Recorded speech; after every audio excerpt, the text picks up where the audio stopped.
আমার সবচেয়ে একজন প্রিয় আরবের এক আলেম শেখ মোহাম্মদ আল আরিফি অত্যন্ত তেজস্বী কথা বলে, অত্যন্ত ঘটনমূলক কথা বলে। ওনার একটা আলোচনায় উনি বললেন, ওনার এক বন্ধু, যুবক শুনো, ওনার এক বন্ধু সে ইন্টারনেটে খুব এক্সপার্ট ছিল। সে একবার সার্চ করে একটা ইন্টারনেটের ওয়েবসাইটে ঢুকে গেল, ঢুকে গিয়ে দেখলো ওয়েবসাইটটা একটা নোংরা ওয়েবসাইট, সেটাকে চিনল। এরপরে শেখের কাছে এসে বলল, শেখ আমি ওয়েবসাইটে ঢুকে যা দেখলাম এটা বিশ্বাস করার মতো না। কি দেখেছেন? শেখ জিজ্ঞাসা করলো, কি দেখেছেন? দেখলাম একটা যুবক একটা ওয়েব পেজ কিনেছে, অনেক টাকা দিয়ে কিনেছে, তার 5 বছরের জন্য একটা কন্ট্রাক্ট করেছে, টাকা দিয়েছে 5 বছর। কি ব্যাপার? 5 বছর ওই কোম্পানি তাকে প্রতি সপ্তাহে বিভিন্ন ছবি তাকে করবে, সেন্ড করবে, বিভিন্ন ছবি পাঠাবে প্রতি সপ্তাহে। সে টাকা দিয়ে সেটা কন্ট্রাক্ট করেছে, এটাকে পেজটাকে কিনেছে, একটা ফাইল করেছে, তার বন্ধু বান্ধবকে বলেছে আমার কাছে এমন একটা পেজ আছে, তোমরা যদি মনে চায় তোমরা লিঙ্ক দিতে পারো, আমার সাথে শেয়ার করতে পারো। যুবক শুনে নাও, তুমি আমার সাথে শেয়ার করতে পারো। তার বন্ধুরা আনন্দের সাথে বলল, যদি তোমার সাথে ঘুরি তাহলে পয়সা দিতে হবে নাকি? না, পয়সা দেওয়া লাগবে না, পয়সা তো আমি দিয়ে দিয়েছি, আমি এই ফাইলটা কিনে নিয়েছি, প্রতি সপ্তাহে আমার কাছে ছবি আসবে, আর তোমরা যদি আমার সাথে লিঙ্ক করো আমি এটাকে শেয়ার করে দেব, সাথে সাথে তোমাদের সাথে চলে যাবে। সে O2 ফরওয়ার্ড করে দিল, তার সকল বন্ধুর তালিকা দিয়ে O2 ফরওয়ার্ড করে দিল। তার কাছে যখন একটা ফাইল চলে আসতো প্রতি সপ্তাহে, অটোমেটিক তার বন্ধুদের কাছে চলে যেত, অটোমেটিক চলে যেত। সেটা কি কিনেছে, 5 বছরের জন্য কিনেছে। 6 মাস পরে সে অ্যাক্সিডেন্টে মারা গেল। 6 মাস পরে সেই ছেলেটা অ্যাক্সিডেন্টে মারা যায়। তার আশেপাশের সকল বন্ধুরা তাকে জানাজা দিল, দাফন করলো। ঠিক 1 সপ্তাহ পর দেখলো প্রত্যেকটি বন্ধুর সেই ওয়েবসাইটটা, তার বন্ধুদের যে ওয়েবসাইটটা লিঙ্ক করা ছিল, তাদের কাছে ছবি চলে আসছে, তাদের কাছে ছবি চলে আসতেছে। তারা মনে করলো এটা পুরানো ছবি। আবার তারা 1 সপ্তাহ ওয়েট করলো, দেখলো না, আবার ছবি চলে আসছে। 2-3 সপ্তাহ পর তারা কোম্পানির সাথে যোগাযোগ করলো, তাদেরকে বলল, ভাই যে ছেলেটা আপনাদের থেকে এই ফাইলটা কিনেছিল সে তো মারা গেছে, এখন তার থেকে যে ধরনের পেজ আপনারা দিচ্ছেন এটা তো আমাদের কাছে চলে আসতেছে, অটোমেটিক চলে আসতেছে। ফাইলটা কিনলো কে? ওই মরা ছেলেটা কিনলো। কে কিনলো বলেন? ওই মরা ছেলেটা কিনলো। যে ছেলেটা মরে কবরে আছে সেই ছেলেটা কিনেছে। কিন্তু তার বন্ধুরা কিন্তু লিঙ্ক পাচ্ছে, প্রতি সপ্তাহে তাদের কাছে ছবি চায়। তারা অস্থির হয়ে গেছে। সে কোম্পানির সাথে বলল যে এটা বন্ধ করা দরকার, সে তো নাই, বন্ধ করা দরকার, এটা খারাপ জিনিস। তখন তারা বলল আমরা তো বন্ধ করতে পারবো না, তাকে একটা পাসওয়ার্ড দেওয়া ছিল, পাসওয়ার্ডটা চাই, পাসওয়ার্ডটা হলে বন্ধ করতে পারবো। বলে পাসওয়ার্ড তো জানি না, পাসওয়ার্ড তো জানি না। এভাবে চলতে থাকলো 2 বছর পর্যন্ত, এভাবে কন্টিনিউ চলতে থাকলো। ছবি আসতেছে, তার বন্ধুদের পেজে ছবি ঢুকে যাচ্ছে। পেজের নাম কার? যে মারা গেছে তার।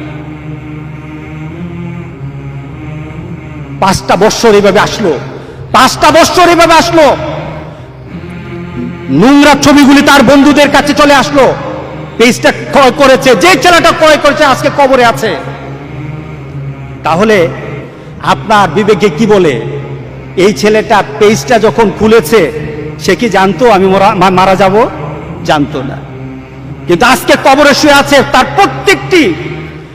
প্রত্যেকটি লিঙ্কের জন্য যত গুনাহ হচ্ছে সেই গুনাহগুলি সে কোথায় পাচ্ছে? তার কবরে যাচ্ছে। যুবক, তোমার মোবাইলটা যদি এভাবে খোলা থাকে, তোমার মোবাইলের মধ্যে যদি এইগুলি জিনিসগুলি থাকে, ওই যুবক যেমন জানে না সে 5 বছরের জন্য কিনেছে, সে জানে না 6 মাস পরে সে মারা যাবে। যুবক, তুমিও কিন্তু জানো না তোমার কখন মৌত হবে। একটা ব্যক্তি দুনিয়াকে ভোগ করার জন্য যে কোনোভাবে দুনিয়াকে তার সামনে নিয়ে আসবে, এটাই সঠিক। কিন্তু মুমিন দুনিয়াকে ওইভাবে ব্যবহার করে না। যারা জান্নাতে যেতে চায় তারা ওইভাবে ব্যবহার করবে না, কারণ তাদের জন্য নোটিশ আছে, মুমিনের জন্য নোটিশ আছে। আল্লাহ সুবহানাহু ওয়া তাআলা নোটিশ করে বলেছেন, ইন্নাস সামা ওয়াল বাসারা ওয়াল ফুয়াদা কুল্লু উলাইকা কানা আনহু মাসউলা। তোমার আখিরাত আছে, তোমার জবাবদিহিতা আছে। তুমি মুসলমান হয়েছে, তুমি প্রস্তুত হয়ে থাকো, মৃত্যুর পরে কিন্তু তোমার প্রশ্ন আরম্ভ হয়ে যাবে। মৃত্যুর আগে প্রশ্ন নাই। কে বলেন আছে নাকি? আপনার ছেলে নামাজ পড়ে না, আপনি নামাজ পড়ে না, কেউ প্রশ্ন করে না। কিন্তু মুসলমান এটা বিশ্বাস করে মৌতের পর কবরে যাওয়ার সাথে সাথে প্রশ্ন আরম্ভ হয়ে যাবে। মুসলমান এটা বিশ্বাস করে যে কাল হাসরের দিন আল্লাহ সুবহানাহু ওয়া তাআলা আমাদের পাগুলি নাড়তে দিবেন না, আমাদেরকে কতগুলি প্রশ্নের উত্তর না দেওয়া পর্যন্ত। তার মানে কি? মৃত্যুর পর প্রশ্ন, মৃত্যুর পর প্রশ্ন। আল্লাহ সুবহানাহু ওয়া তাআলা বলেন, ইন্নাস সামা, তোমার শ্রবণ, কি শুনেছো পৃথিবীতে, কি শুনেছো পৃথিবীতে, প্রশ্ন করা হবে, সবাইকে প্রশ্ন করা হবে। ওয়াল বাসারা, তুমি দৃষ্টি দিয়ে কি দেখেছো, প্রশ্ন করা হবে। কি বলেন, মুমিন বিশ্বাস করি কিনা? আমরা বিশ্বাস করি কিনা বলেন? আমরা এটা বিশ্বাস করি বলে আমরা মুসলমান। আর যারা বিশ্বাস করে না তারা মুসলমান হতে পারে না, তারা মুসলমান হতে পারে না। আমার চিন্তায় কি আছে? বিশ্বাস। কাল হাসরের দিন আল্লাহর দরবারে আমার চিন্তা নিয়ে আল্লাহর দরবারে উঠতে হবে। কতক্ষণের? সেকেন্ড টু সেকেন্ড, এক একটা সেকেন্ডের জন্য আল্লাহর কাছে জবাবদিহি করতে হবে। এক একটা সেকেন্ড বাঁচার উপায় নাই। এটা হলো আমার ঈমান, এটা হলো মুসলমানের পরিচয়।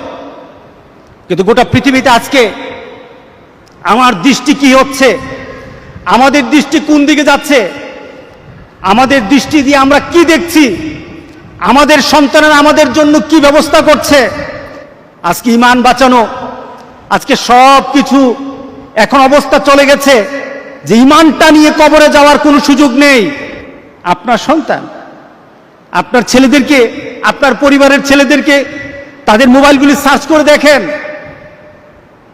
আপনার ছেলেরা আল্লাহকে জানে না, আপনার ছেলেরা রাসূলকে জানে না, আপনার ছেলেরা কোরআন হাদিস জানে না, আপনার ছেলেরা উযু নামাজ চিনে না।